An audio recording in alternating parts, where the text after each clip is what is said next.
Good morning, everybody. Welcome to day 24 of 30 days of meditation.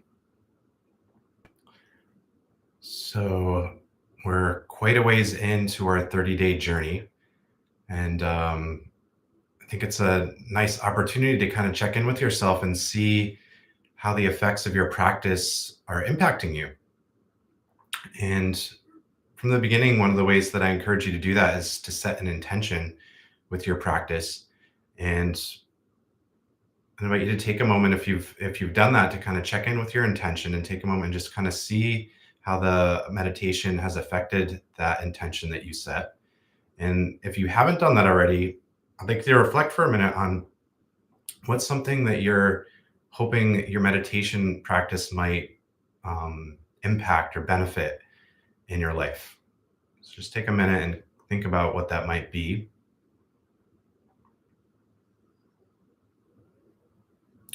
And I think one of the cool things about meditation is you can use that intention or that awareness throughout your journey to kind of see how your meditation is progressing. So for me, one of the intentions that I set with my practice is, you may not know this about me, but I'm a pretty anxious person and I can also get kind of angry. And one of the ways that shows up in my meditation practice is I feel this kind of intense energy that's kind of always buzzing in the background during my meditation practice. So, one of the things over the time that I've been working with these practices is noticing the impact of my practices on this energy that can be with me during my practice. And I've definitely seen that energy decrease over time. Um, as you work with the Lotus meditation specifically, it's specifically designed to help that anxious, buzzy energy within us. And one way to work with that is instead of trying to avoid that energy, it's bring that energy into the lotus of your meditation. So we want to connect to it, let it be, and bring it into our lotus. So a lot of times meditative practices can be thought of as, well, we want to move away from, get rid of. And I think a nice shift is to try to connect with and bring into your practice. So bring it into your lotus as you breathe in and out from your practice, kind of noticing the effects that that has on you as you bring it into your practice. And as you bring it into the lotus, can you let go of those buzzy feelings that you might be having as you practice your lotus? And as you continue to work with that, can you let in the experience of the lotus energy, which is a calming, soothing sensation for me, stilling my mind and calming my heart?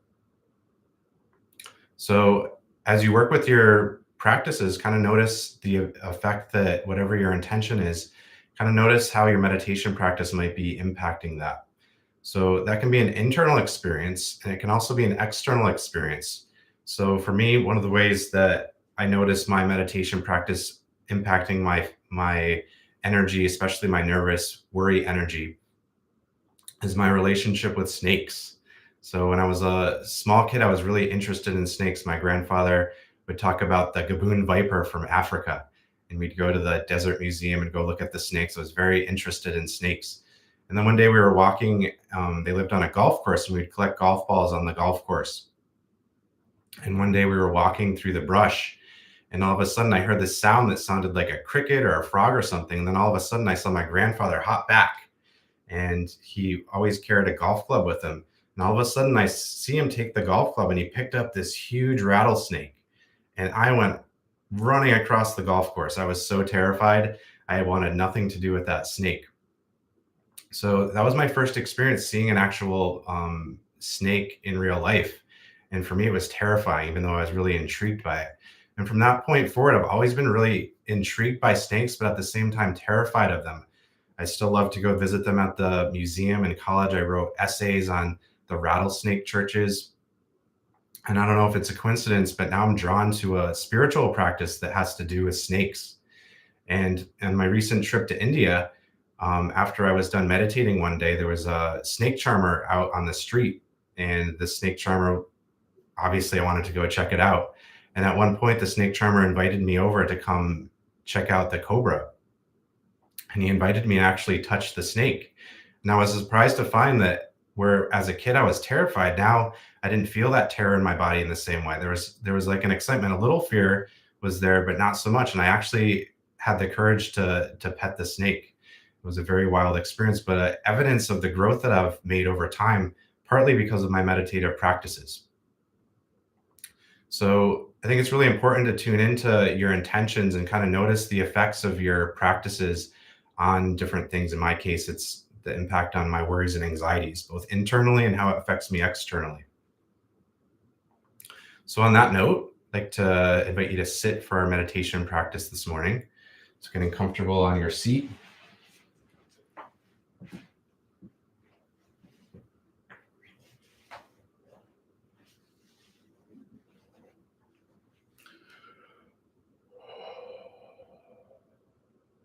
Starting to settle into your mat.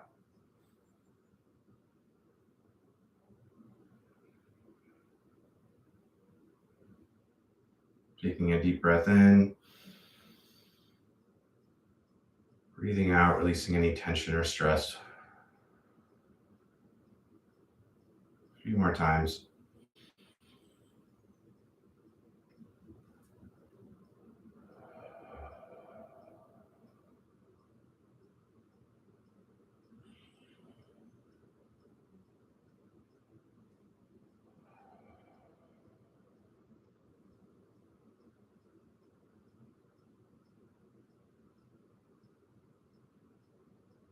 As we now begin our practice, I invite you to bring your hands to your heart as we chant the sound of Om to begin our practice. Om.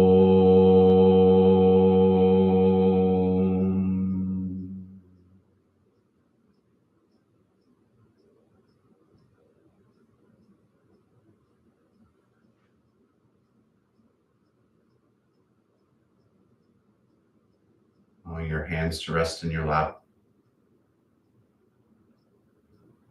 Beginning to connect the lotus of your heart. Connecting with the heart chakra behind your sternum in the center of your spine.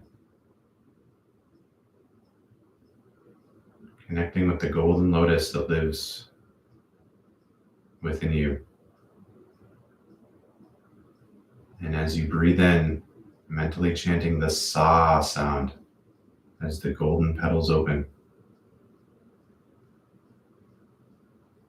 And hum as the golden petals close into a bud.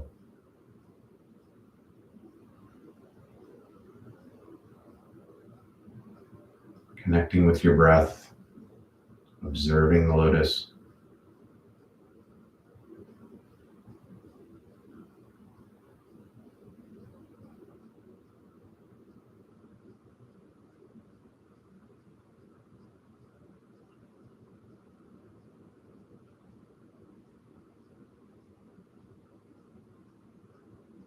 As you continue to breathe the sa and the hum,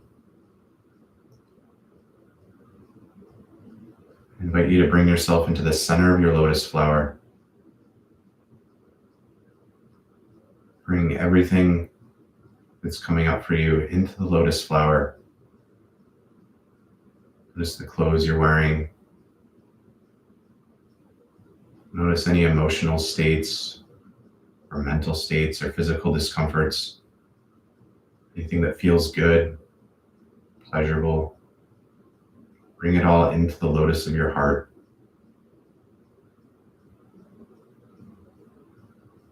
Continuing to breathe with sa and out with hum.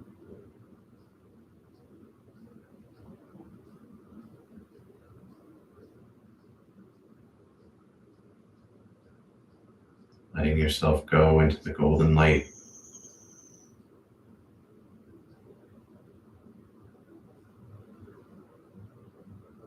Letting in this golden healing energy that's stilling your mind and calming your heart.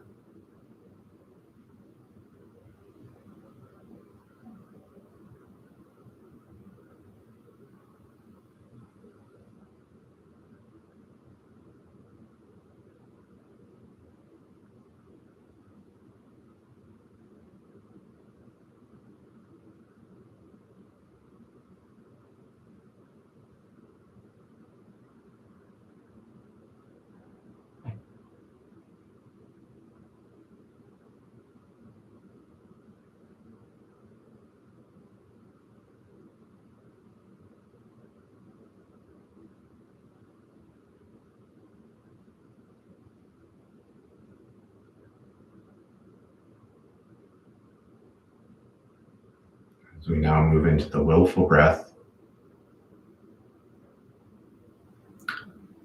I invite you to match the rhythm of your breathing to the sound of the mantra, breathing in with the sa breath. Sa. Holding the breath.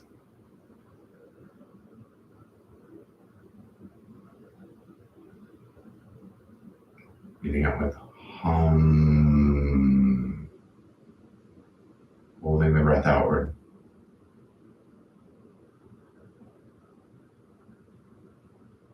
Breathing in with sa. Sa. Holding. Hum. Holding the breath outward. And one more breath. Sa.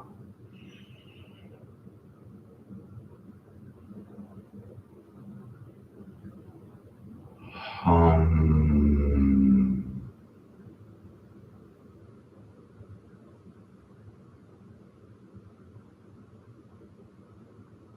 Now allowing your breath to return to its natural rhythm.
Taking one more breath in, breathing in with sa. Grounding your breath with hum.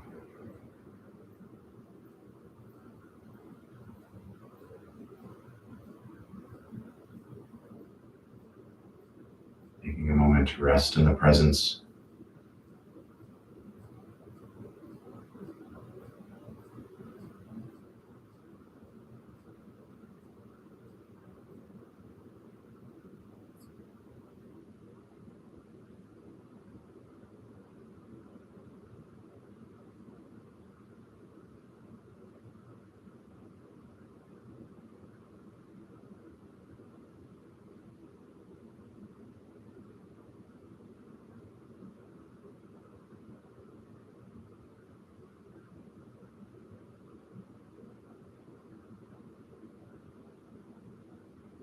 Closing our meditation as we bring our hands to our heart, chanting the sound of Om. Om.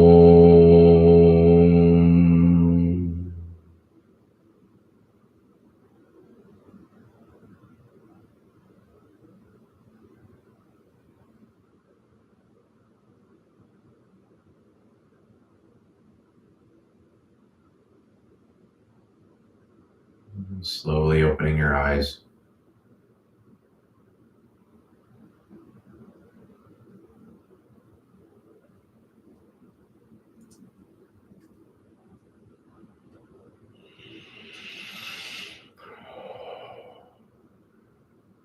Connecting back with your body. Noticing any places you might need to move your body a little bit.